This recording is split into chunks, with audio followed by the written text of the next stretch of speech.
Hello दोस्तों, इस video में आपका स्वागत है। इस वीडियो में हम बात करेंगे डेल सर्वर के बारे में। हम ओवरव्यू लेंगे डेल सर्वर का, एक फिज़िकल ओवरव्यू, और हम समझने की कोशिश करेंगे कि सर्वर का कॉन्फ़िगरेशन क्या होता है, कैसा दिखता है एक्चुअली सर्वर। तो इसके लिए मैंने एक फ़ोटो लिया हुआ है। ये आप सर्वर के इमेजेस देख सकते हैं। तो एक्चुअली में डेल सर्वर होता कैसा है ये मैं आपको बताता हूँ। तो इसका ये एक फ़ोटोज़ है, और इसी के पहले मैं आपको अपने गूगल क्रोम में दिखा देता हूँ। तो आप यहाँ पे अगर डेल सर्वर टाइप करते हैं यूट्यूब पे या फिर गूगल पे, तो आपको यहाँ पे बहुत सारे इमेजेस मिल जाएंगे। तो ये जो सारे सिस्टम्स हैं, तो ये सर्वर है। तो यहाँ पे आपको सर्वर के ये इसके कुछ चेसी सर्वर्स है, स्टोरेजेस है, इसके कुछ आपको मैं इसका फ़िज़िकल ओवरव्यू बताता हूँ क्या होता है सर्वर, उसका फ़िज़िकल ओवरव्यू कैसा होता है। तो आपको थोड़ा आइडिया आ जाएगा कि सर्वर का फ़िज़िकल ओवरव्यू माने सर्वर कैसे काम करता है, तो उसके बीच क्या क्या कंपोनेंट्स होते हैं, इसका आपको थोड़ा बहुत ओवरव्यू मिल जाएगा। और आगे आने वाले वीडियोस में हम सर्वर के बारे में डिटेल आर्किटेक्चर, सारे डिटेल्स, हार्डवेयर कंपोनेंट्स, सब कुछ हम जानने की कोशिश करेंगे। ठीक है, तो सबसे पहले हम इसके फ्रंट लुक से शुरू करते हैं। तो फ्रंट लुक में इसका एक पैनल होता है। ओके, मुझे उस इमेज को फिर से एक बार ओपन करने दीजिए, जस्ट अ मिनट।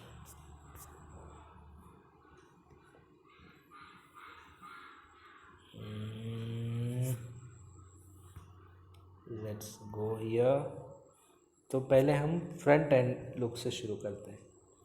तो ये एक डेल EMC का सर्वर है, ठीक है। और यहाँ पे आप देख सकते हो, सॉरी इसमें कुछ तो एरर दे रही है। तो अभी यहाँ पर इस इमेज में आप देख सकते हो, फ्रंट साइड में हमारे पास एक VGA कनेक्टर है और 2 USB पोर्ट है। ये बेसिकली कंसोल के लिए दिया होता है, क्योंकि सर्वर जब भी इंस्टॉल हो रहा है वहाँ पे हमको बहुत बार इसका कनेक्ट करना पड़ता है, डिस्प्ले, USB, कीबोर्ड। तो ये कंसोल के लिए दिया होता है। और सेम पोर्ट्स इसकी जो सर्वर के बैकएंड है वहाँ पे भी आप देख सकते हो। यहाँ पर भी आप VGA केबल दिया हुआ है, 2 USB दिया हुआ है। बेसिकली कनेक्टिविटी के लिए होता है। हमको बहुत बार डेटा सेंटर में इंजीनियर लोगों को सर्वर में अगर कुछ इशू आ गया, कुछ अपने को चेक करना है, तो अपने को डिस्प्ले लगा के देखना पड़ता है। तो बहुत सारे लोग ये बोलेंगे कंसोल क्यों नहीं ले सकते, कभी कभी कंसोल भी हैंग हो जाता है। तो अपने को बूट करने के लिए चेक करना पड़ता है कि सर्वर वर्किंग कंडीशन में है, उसका OS प्रॉपर काम कर रहा है कि नहीं कर रहा है। ये सब हमको कंसोल केबल लगा के चेक करना पड़ता है, क्योंकि कभी कभी ID रैक हैंग स्टेट में चला जाता है, सर्वर हैंग स्टेट में चला जाता है। तो हम कुछ भी आप रिमोटली बैठ के नहीं कर पाते, तो फिज़िकली हमको जाके चेक करना पड़ता है। इसके लिए यहाँ पे पोर्ट्स दिए होते हैं, VGA केबल दिया होता है जिसमें आप अपने डिस्प्ले और USB पोर्ट से अपने कीबोर्ड माउस को आप कनेक्ट कर सकते हो। और पीछे हैंडल दिया हुआ है जिसके थ्रू आप उसको आगे पुल करना है, पुश करना है, ये आप कर सकते हो।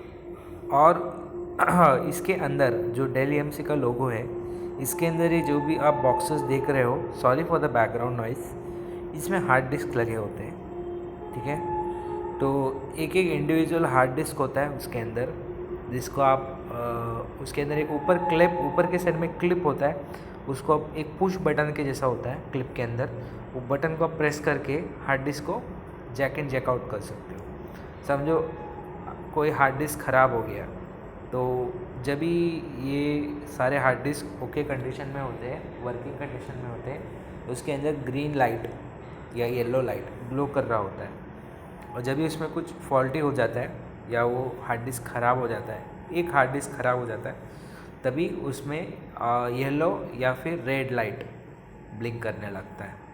तो उसके हिसाब से उसमें कुछ तो फॉल्ट है, तो अपने को लॉक्स वगैरह उसका कलेक्ट करके डेल को देना पड़ता है, तो फिर डेल एनालिसिस करके पता लगाती है कि इसके इस हार्ड डिस्क में इशू है, तो फिर वो लोग पार्ट वगैरह भेज देते हैं, तो फिर उसके हिसाब से रिप्लेसमेंट कर सकते हैं। तो हम ये फिजिकल ओवरव्यू की बात कर रहे थे। तो यहाँ पे लेफ़्ट साइड में जो आप देख रहे हो, एक उसमें एक नॉब होता है, यहाँ पर एक नॉब और राइट साइड में एक नॉब, लेफ़्ट साइड में एक नॉब। वीडियो पोर्ट के नीचे HD जो अपना VGA पोर्ट है उसके नीचे होता है। उस नॉब के थ्रू हम ये सर्वर को बाहर की तरफ पुल कर सकते हैं या पुश कर सकते हैं। तो एक तरह का नॉब होता है, एक उंगली में एक नॉब, दूसरे उंगली में दूसरे नॉब, इस प्रकार से हम उसको पकड़ के पुल कर सकते हैं। तभी हम आते हैं पावर बटन होता है यहाँ पे। तो ये आप आई होप देख पा रहे हो, पावर बटन, पावर का सिंबल है USB पोर्ट के ऊपर, जहाँ पे हम सर्वर को ऑन ऑफ कर सकते हैं। और एक पैनल दिख रहा है यहाँ पे, आप उसका ID रैक का जो भी कॉन्फ़िगरेशन है उसको आप कॉन्फ़िगर कर सकते हो। एक LCD पैनल आपको यहाँ पे दिखाई दे रहा है, छोटा सा एक TFT पैनल होता है। तो वहाँ पे 3 बटन्स दिए हुए हैं, आप लेफ़्ट एरो, राइट एरो और बीच में ओके। तो इस बटन की मदद से हम उसके सेटिंग्स को कॉन्फ़िगर कर सकते हैं। बेसिकली ID रैक कॉन्फ़िगर कर सकते हैं। अपने को ID रैक एनेबल करना है, ID रैक डिसेबल करना है, ID रैक का IP कॉन्फ़िगर करना है। तो किसी ने अगर आपको इंटरव्यू में क्वेश्चन पूछा कि क्या हम ID रैक कॉन्फ़िगर कर सकते हैं जब भी सर्वर लाइव है, तो आप कह सकते हो कि yes you can configure it. ये पैनल की मदद से आप ID रैक कॉन्फ़िगर कर सकते हो। कभी आपको कुछ इशू हो गया या आपको कुछ IP चेंज करना है, कुछ सबनेट मास्क, कुछ भी आपको चेंज करना है रनिंग में, आप ये चीज़ कर सकते हो। सर्वर का रिबूट का ज़रूरत नहीं है। तो इस पैनल की मदद से आप ID रैक उसको कॉन्फ़िगर, अगर ID रैक कॉन्फ़िगर नहीं है तो भी आप कॉन्फ़िगर कर सकते हो। तो अभी हम देखते हैं पीछे के साइड पे। पीछे के साइड में यहाँ पे 2 हार्ड डिस्क लगे हुए, ये आप देख सकते हो, 2 हार्ड डिस्क है। बाकी जगह पे ये सारे वेंट्स हैं, 4 हार्ड डिस्क लगे हुए वेंट्स हैं। और ये जो 2 है ये पावर सप्लाई का केबल है, 800 वाट या 1600 वाट का पावर केबल इसमें जाता है। और ये ड्यूअल मोड होता है। और ड्यूअल मोड यानी अपने पास डेटा सेंटर में, ये जहाँ पे भी सर्वर इंस्टॉल है वहाँ पे अपने पास 2 PDU होते हैं। तो एक PDU एक पावर सोर्स से आता है और दूसरे PDU दूसरे पावर सोर्स से आता है। तो इसमें कैसा होता है, अपने को डाउन टाइम नहीं होना चाहिए सर्वर को, इसके लिए 2 पावर सॉकेट दिया होता है। तो समझो अगर कुछ आउटेज होता है, कुछ भी होता है, तो एनी सिचुएशन में एक PDU डाउन होता है, सब पूरा का पूरा पावर अटैक नहीं होता। एक पे UPS लगा रहेगा, एक पे डायरेक्ट रहेगा, ऐसा होता है। तो कभी समझो कुछ इशू हो गया और एक समझो पावर आउटेज आ गया आपके डेटा सेंटर में, तो सिर्फ एक PDU डाउन होगा एट अ टाइम, दूसरा PDU UPS से इन्वर्टर के थ्रू वो अप हो जाएगा तुरंत, वो डाउन नहीं होगा। एनी हाउ 1 सेकेंड के लिए भी डाउन नहीं होगा, फ्लक्चुएट नहीं होगा, नहीं तो आपका सर्वर डाउन जा सकता है। अगर सर्वर डाउन हो गया तो उससे रिलेटेड सर्विसेज भी इम्पैक्ट होंगी। और अगर ATM, इंटरनेट बैंकिंग, ऐसे सर्विसेज अगर डाउन हो गए तो कंपनी को करोड़ों का लॉस हो सकता है। अगर 1 मिनट भी एक सर्विस डाउन होता है यानी करोड़ों का लॉस हो सकता है। इसके लिए we have to make sure कि सर्वर कोई भी सिचुएशन में डाउन नहीं जाना चाहिए। इसके लिए ड्यूअल मोड सप्लाई दिया होता है। अगर एक PDU का एक सोर्स डाउन चला जाता है, दूसरे PDU के थ्रू ये सर्वर रनिंग रहेगा। उसके बाद में ये जो 4 लैन पोर्ट्स नीचे की तरफ आप देख सकते हो, जो हमारा पुल करने के लिए जो हैंडल है उसके नीचे, ये 4 जो पोर्ट है ये डेटा पोर्ट है, ठीक है। यानी आप ऐसा कह सकते हो, जो हम लोग Windows 10, Windows XP 7 जो भी लैपटॉप में इंस्टॉल करते हैं, हमारे लैपटॉप में एक ही पोर्ट होता है। तो हमको ncpa.cpl कमांड मारने के बाद में विंडोज़ R मार के जब हम ncpa.cpl मारते हैं या नेटवर्क कॉन्फ़िगरेशन जो हम चेक करते हैं अपने सिस्टम में, अपने पास एक ही निक कार्ड होता है, ओके। और एक अगर वाईफाई है तो एक वाईफाई का निक कार्ड होता है, और एक अपने पास एक वाईफाई का एडाप्टर होता है और एक नेटवर्क कार्ड एक ही होता है। बट सर्वर पे अपने को जब भी आप विंडोज़ अगर इंस्टॉल है उसके अंदर आप जैसे नेटवर्क कॉन्फ़िगरेशन चेक करोगे तो आपको 4 नेटवर्क एडाप्टर्स दिखाई देंगे। तो वो 4 नेटवर्क एडाप्टर्स ये होंगे। और जैसे ही इनमें से किसी भी एक नेटवर्क पोर्ट में आप केबल कनेक्ट करोगे तो वो जो भी NIC 1, NIC 2, NIC 3, NIC 4, अगर आपने NIC 1 में केबल लगाया तो नेटवर्क 1 में वहाँ पे लिखा आएगा no internet access cable connected, वहाँ पे आएगा केबल प्लग्ड, और बाकी के तीनों में केबल अनप्लग्ड रहेगा। तो इसका बहुत यूज़ है। मतलब इसमें रिडंडेंसी वगैरह आप कॉन्फ़िगर कर सकते हो। तो इसके लिए 4 पोर्ट दिए होते। 4 पोर्ट माने आपको 2 जो केबल रहेगा एक स्विच से आएगा और दूसरा केबल, बाकी के 2 केबल दूसरे स्विच से आएंगे और उस पर आप नेट टीमिंग वगैरह कॉन्फ़िगर कर सकते हो। तो उसका बेनिफिट ये होता है कि अगर समझो आपका डेटा सेंटर में एक स्विच डाउन गया तो भी जो भी ट्रैफिक आएगा वो ट्रैफिक मेरे दूसरे पोर्ट के दूसरे स्विच से जो भी केबल कनेक्टेड है वहाँ से मेरा ट्रैफिक फ्लो होगा। एनी हाउ मेरा जो सर्वर है, सर्वर के अंदर जो ट्रैफिक जा रहा है नेटवर्क से वो डाउन नहीं होना चाहिए। इसके लिए 4 पोर्ट्स दिए होते हैं ताकि एक डाउन गया, नॉर्मली 2 हमेशा, अगर इम्पोर्टेंट एप्लीकेशन है, क्रिटिकल एप्लीकेशन है तो 2 पोर्ट्स होते हैं उसमें, 2 केबल हम कनेक्ट करते हैं। तो एक स्विच का एक पोर्ट डाउन जाता है तो दूसरे हिस्से वो अपना एप्लीकेशन लाइव रहता है। एनी हाउ इसके लिए ये 4 केबल उसमें दिए हुए हैं। बाकी एक USB पोर्ट है 2, एक अपना HDMI केबल है और एक वो अपना सर्वर लेवल पे कॉन्फ़िगरेशन करने के लिए एक उसमें या डिस्प्ले कनेक्ट करने के लिए एक VDI टाइप का ये पोर्ट होता है, वो पोर्ट दिया हुआ है। और उसके बाद में बाजू में है ये ID रैक का पोर्ट है, इसको हम मैनेजमेंट पोर्ट भी बोलते हैं। जो हमने देखा था ID रैक हम कॉन्फ़िगर कर सकते हैं पैनल में, उसी को आपको कंसोल लेना है। ठीक है, मैंने ID रैक में IP तो कॉन्फ़िगर कर दिया बट मुझे रिमोटली उसको एक्सेस करना है, तो हम कैसे करेंगे? ID रैक पोर्ट के थ्रू। तो ID रैक का पोर्ट में हम नेटवर्क केबल कनेक्ट करेंगे, तभी जाके वो ID रैक आपके नेटवर्क में, आप आपके ऑफिस में, आपके ऑर्गेनाइजेशन में वो एक्सेस हो जाएगा। तो ये उसमें है, बेनिफिट है हमेशा। तो ये ID रैक के लिए एक सिंगल पोर्ट दिया होता है, क्योंकि ये जब भी अपने को कभी कुछ ट्रबल शूटिंग करना है वो टाइम पे ही ये काम आता है। सो इसके लिए ये ID रैक वाला पोर्ट यूज़ होता है। तो ये चीज़ है। तो ये हमने देखा इसका ओवरव्यू। पावर कॉर्ड के बाजू में फैंस है, उसके अंदर जो भी हीट आ रहा है वो हीट वो बाहर थ्रो करेगा। उसके बाद में यहाँ पे ऊपर की साइड में हार्ड डिस्क कनेक्टेड है, 1 2 3 4। उसके बाद में ये नेटवर्क पोर्ट्स है, उसके बाद में USB पोर्ट्स है और ये इसके डिस्प्ले के लिए पोर्ट्स हैं। उसके बाद में ये ID रैक का पोर्ट्स है। तो इस प्रकार के ये हमने फिज़िकल ओवरव्यू देखा डेल सर्वर का।